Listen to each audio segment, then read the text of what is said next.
بچپن سے ہی کسی دماغی بیماری میں مبتلا تھا اور علاج بھی ہو رہا تھا. حضرت جو ذمہ داریاں ایک باپ کی ہوتی ہیں وہ اولاد کے لیے وہ ذمہ داریاں پوری کرنے میں لگے ہوئے تھے, لیکن ظاہر ہے کچھ چیزیں اللہ کی طرف سے ہوتی ہیں, انسان اس میں بے بس ہوتا ہے. سب سے پہلے تو ہم دعا کرتے ہیں اللہ تعالیٰ اس کی مغفرت فرمائے اور حضرت اقدس حضرت مولانا طارق جمیل صاحب اور ان کے تمام لواحقین, بیٹے کی والدہ جو تھی ان کو بھی اور بھائیوں کو اللہ صبر جمیل کی توفیق عطا فرمائے.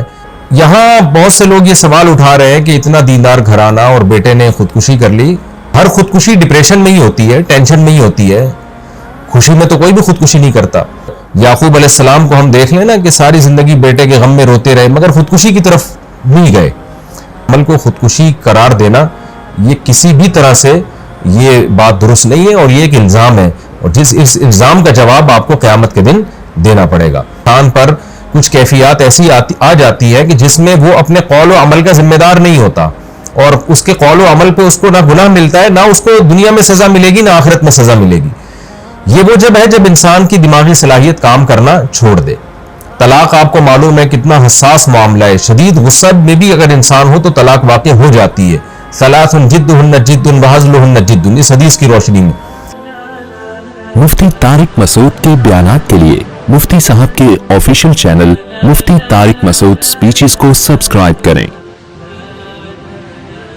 بسم اللہ الرحمن الرحیم نحمدہ ونصلی علی رسولہ الکریم. گزشتہ رات ایک بہت ہی افسوسناک واقعہ پیش آیا. حضرت اقدس حضرت مولانا طارق جمیل صاحب کے بیٹے عاصم جمیل کی ڈیتھ ہوئی, اور ایک بڑی سب کو فکر لاحق ہو گئی کہ یہ کیسے ہو گیا, کیا ہو گیا.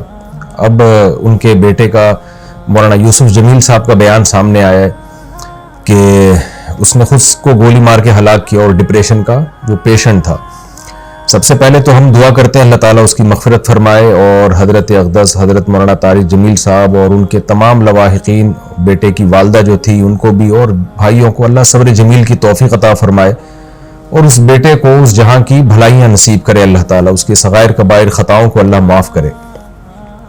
میں جو یہ بیان ریکارڈ کروا رہا ہوں اس کا ایک بڑا مقصد جو ہے وہ ان لوگوں کو جواب دینا ہے جو اس عمل کو خودکشی قرار دے رہے ہیں, کیونکہ میں نے بھی کچھ کمنٹس پڑھے ہیں, کچھ لوگوں کے نیگیٹو کمنٹس ہیں. آپ کو پتہ ہے کہ دیندار طبقے کی طرف سے کچھ لوگ ایسے مخالف لوگ ہیں علماء کے, دینداروں کے, کہ ان کو موقع چاہیے ہوتا ہے پروپیگنڈا کرنے کا.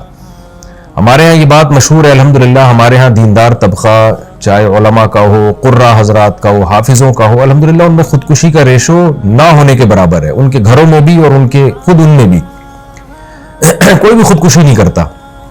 اور یہ بات بڑے فخر سے بیان کی جاتی ہے کہ قاری حضرات کی تنخواہیں دیکھیں آپ, ائمہ کرام کی تنخواہیں دیکھیں, ان کے مسائل دیکھیں, اس کے باوجود وہ خودکشی کی طرف نہیں جاتے, اس لیے کہ اللہ نے ان کو صبر دیا ہے.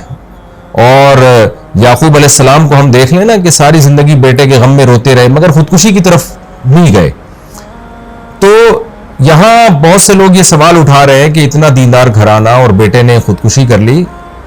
اس کا جواب مولانا یوسف جمیل صاحب کی طرف سے الحمدللہ آ چکا ہے کہ وہ بڑی ڈپریشن کا پیشنٹ تھا, وہ اس کو الیکٹرک کے جھٹکے دیے جاتے تھے, میڈیسن کھاتا تھا وہ, اور ڈاکٹروں نے یہ بھی ہدایات کی ہوئی تھی کہ اس کے پاس کوئی نہ کوئی رہنا چاہیے, کچھ بھی کر سکتا ہے. تو یہ جواب میں سمجھتا ہوں کافی ہے ان لوگوں کا منہ بند کرنے کے لیے جو اس عمل کو خودکشی قرار دے رہے ہیں. لیکن آپ کو پتہ ہے جو فتنہ پرست لوگ ہوتے ہیں ان کو باتیں کرنی ہے. بعض لوگ یہ بھی تبصرہ کر رہے ہیں کہ ہر خودکشی ڈپریشن میں ہی ہوتی ہے, ٹینشن میں ہی ہوتی ہے, خوشی میں تو کوئی بھی خودکشی نہیں کرتا. تو دیکھیں یہ ٹاپک ڈاکٹروں کا ہے, ڈاکٹر بتاتے ہیں, اور ہم نے مشاہدہ بھی کیا ہے کہ ڈپریشن دو طرح کی ہوتی ہے. ایک ڈپریشن تو عام لوگ جو دنیا کی محبت میں ڈپریشن میں گئے ہوئے ہیں, ایک ڈپریشن وہ ہوتی ہے جو کسی دماغی بیماری کی وجہ سے ہوتی ہے. اس میں دیندار لوگ بھی مبتلا ہو سکتے ہیں, اور اس کا کوئی علاج, اس کا علاج یہ نہیں ہے کہ اس کو صبر کی تلقین کی جائے, اس کا علاج میڈیسن ہوتی ہے, دماغ میں کچھ کیمیکل آگے پیچھے ہو جاتے ہیں. ایسے بہت سارے پیشنٹ ہم نے اپنی زندگی میں دیکھے ہیں, بہت اچھے لوگوں کو جنہوں نے بڑی بڑی ٹینشنیں جھیلی ہیں, برداشت کی ہیں, لیکن وہ بیٹھے بیٹھے ڈپریشن میں چلے جاتے ہیں, میڈیسن لیتے ہیں تو سیٹ ہو جاتے ہیں. وہ دماغ کے کچھ کیمیکل ہیں جو آگے پیچھے ہو جاتے ہیں, یہی وجہ ہے. اور یہ نئی بیماری نہیں ہے, صدیوں پرانی بیماری ہے. یہی وجہ ہے کہ علماء کرام نے یہ مسئلہ طلاق کے مسائل میں بیان کیا اور قتل قصاص وغیرہ کے مسائل میں بیان کیا کہ انسان پر کچھ کیفیات ایسی آ جاتی ہے کہ جس میں وہ اپنے قول و عمل کا ذمہ دار نہیں ہوتا, اور اس کے قول و عمل پہ اس کو نہ گناہ ملتا ہے, نہ اس کو دنیا میں سزا ملے گی, نہ آخرت میں سزا ملے گی. یہ وہ جب ہے جب انسان کی دماغی صلاحیت کام کرنا چھوڑ دے. طلاق آپ کو معلوم ہے کتنا حساس معاملہ ہے. شدید غصہ میں بھی اگر انسان ہو تو طلاق واقع ہو جاتی ہے. ثلاث جدہن جد وہزلہن جد، اس حدیث کی روشنی میں.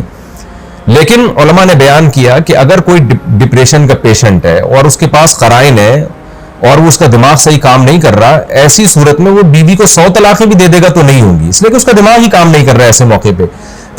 تو جب طلاق جیسے مسئلے میں ہم علماء کرام آج سے صدیوں پہلے ایک اسٹریس اور ڈپریشن کا مریض جس کا دماغ کام کرنا چھوڑ دے، اس کے اس عمل کو طلاق قرار نہیں دیتے. وہ زبان سے کفریہ کلمات اگر زبان سے نکالے گا تو وہ کافر نہیں ہوگا.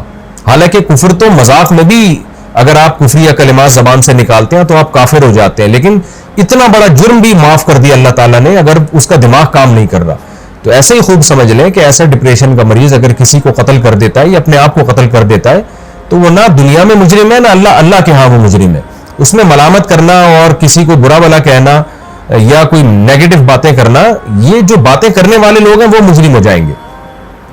تو ایک ڈپریشن وہ ہوتی ہے جو دنیا سے دنیا کی محبت کی وجہ سے دنیا کی چھوٹی چھوٹی باتوں کو آپ بہت زیادہ بڑھا لیتے ہیں، یہ کس کی وجہ سے ہوتی ہے؟ یہ ناپسندیدہ ہے، کیونکہ نیک لوگ ہمیشہ صبر کرتے ہیں. لیکن ایک ڈپریشن وہ ہے جو آپ کو کسی دماغی بیماری کی وجہ سے، تو یہ بچپن سے اس کی جو ہمیں تحقیقات سے معلوم ہوا ہے کہ یہ جو حضرت کا جو بیٹا ہے یہ بچپن سے ہی کسی دماغی بیماری میں مبتلا تھا اور علاج بھی ہو رہا تھا. حضرت جو ذمہ داریاں ایک باپ کی ہوتی ہیں وہ اولاد کے لیے وہ ذمہ داریاں پوری کرنے میں لگے ہوئے تھے، لیکن ظاہر ہے کچھ چیزیں اللہ کی طرف سے ہوتی ہیں، انسان اس میں بے بس ہوتا ہے. تو ہم سب اس غم میں حضرت کے ساتھ برابر کے شریک ہیں اور ہم سب دل سے دعا کرتے ہیں اللہ تعالی حضرت کے اس بیٹے کو اس جہاں کی بھلائیاں نصیب کرے اور اس جہاں کی خوشیاں نصیب کرے، اور جو بھی ان کے رشتہ دار اور لواحقین ہیں اللہ تعالیٰ ان سب کو صبر جمیل کی توفیق عطا فرمائے، اور جو منفی کمنٹس کرنے والے لوگ ہیں اللہ تعالیٰ ان کو ہدایت دے. اور میں پھر دوبارہ اپنی بات کو ریپیٹ کرتا ہوں کہ اس عمل کو خودکشی قرار دینا یہ کسی بھی طرح سے یہ بات درست نہیں ہے اور یہ ایک الزام ہے، اور اس الزام کا جواب آپ کو قیامت کے دن دینا پڑے گا. اللہ تعالیٰ مرحوم کی مغفرت فرمائے اور لواحقین کو اللہ صبر جمیل کی توفیق عطا فرمائے اور مرحوم کو جنت میں اللہ تعالیٰ اعلیٰ درجات عطا فرمائے. وما علینا الا البلاغ.